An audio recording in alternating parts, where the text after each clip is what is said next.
乡亲大家平安，今仔日是新历的5月初5，旧历的4月13，礼拜二。24节气今仔日来到入夏，代表春天结束，热天正式来临。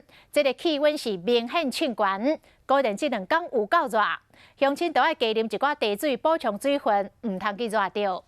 新闻的头一条，行政院长苏贞昌来宣布，要来扩大纾困的对象，要对2个族群加码来纾困。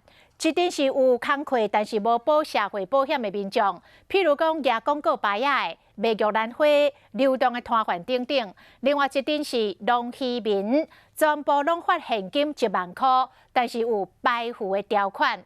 消息一个发布，各乡镇市公所钱甲规厝间拢是人，拢要去申请，但是到现场才发现讲，要领这个1万块有限制，无遐尔啊简单哦。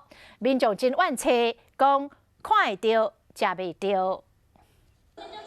桃园区公所一透早真侪民众，社会科的电话嘛响无停。行政院长苏贞昌宣布扩大纾困对象，无加保的流动摊贩、卖玉兰花或者是加广告牌啊，拢有机会领了1万块的补助。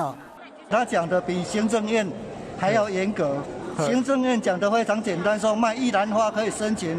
那一般的老百姓怎么知道什么可以申请，什么不申请？规定要工作证明，我们哪有办法办？啊，劳保又没办法办，啊，我们看得到领不到嘛。不少人到现场才发现，要领补助爱先过4关。第一，爱原本的工作受到疫情的影响，无法度做，或者是不得不请假。第二，爱无加入军广告、劳动保、社会保险。第三，别当了有其他纾困补助或者津贴。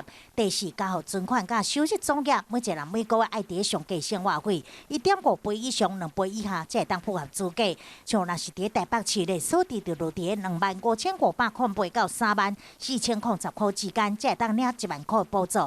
摊商这个问题啦，哈，他因为他也没有什么营业登记啊相关的部分，但是我们建议他尽量用拍照的方式，我们会配合切结书的方式来做从宽认定。来申请的民众未少怨言，表示无讲清楚，真侪自由工作者嘛无法度领到雇主证明，希望中央会当甲细节简化讲清楚，才袂互民众白走一逝。